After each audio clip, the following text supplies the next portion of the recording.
Stanford, the way they sustain drives for so long, Bright was saying you guys got to be gap sound with their ability to grind out possessions, but then they rip off an explosion play. What have you guys been harping on, and what's been that mission, I guess, to keep the ball in front of you this week?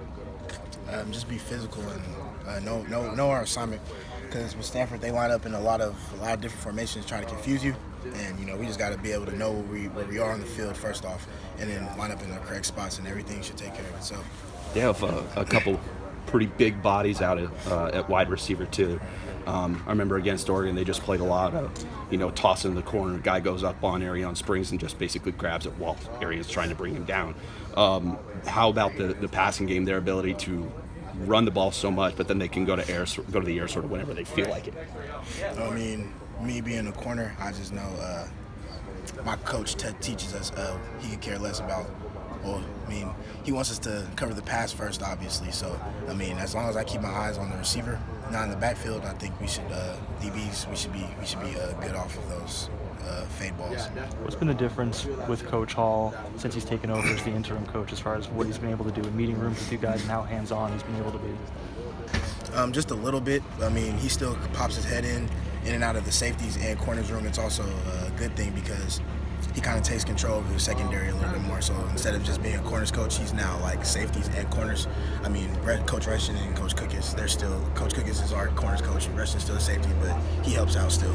So I was going to say, is he's still able to be hands-on in that way too? Do you see less of him? Do you see more of him now with being in the position room with him? Is it different? I still see him. I see him a little less, but I mean. I wouldn't say less. I see him the same amount, actually. Yeah, same amount. Just not as much in the media room. That's really it. For you, what's been the biggest key as far as getting into the starting lineup? I know obviously losing Xavier, losing Dwayne Williams is hurt, but what's been key for you if you think for getting on the field at this point? I just learned that I have to mature pretty fast. Knowing that I would be able to play now, I can't do certain things that I do. Like I can't be staying up too late now.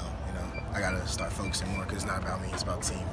That was how hard coming to college, and it really doesn't need to make that adjustment. Yeah.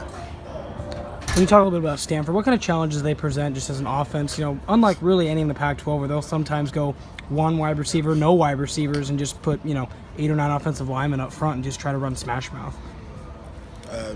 Just the formations, honestly. That's the key. That's like their big thing. They like to confuse teams. Excuse me. Like I said, you just got to line up in the right spots and know where we're at on the field. Whether what yard line we're on, what position what play could be coming, and that's key. So just line up in the right spots, and the formations that's pretty much the hardest thing. How important is it to stay, as Coach Clune been preaching, fundamentally being gap sound against a guy like Bryce Love that is in contention for the Heisman Trophy? Not really too hard. Not really too hard. I just gotta knowing that they run a lot. Right. I can't catch myself running up too quick to fill those gaps. I have to kind of play back a little bit and let it. And if he cut back, then that's when I come in. But it's not really hard. I believe our linebackers will be able to shut it down this week.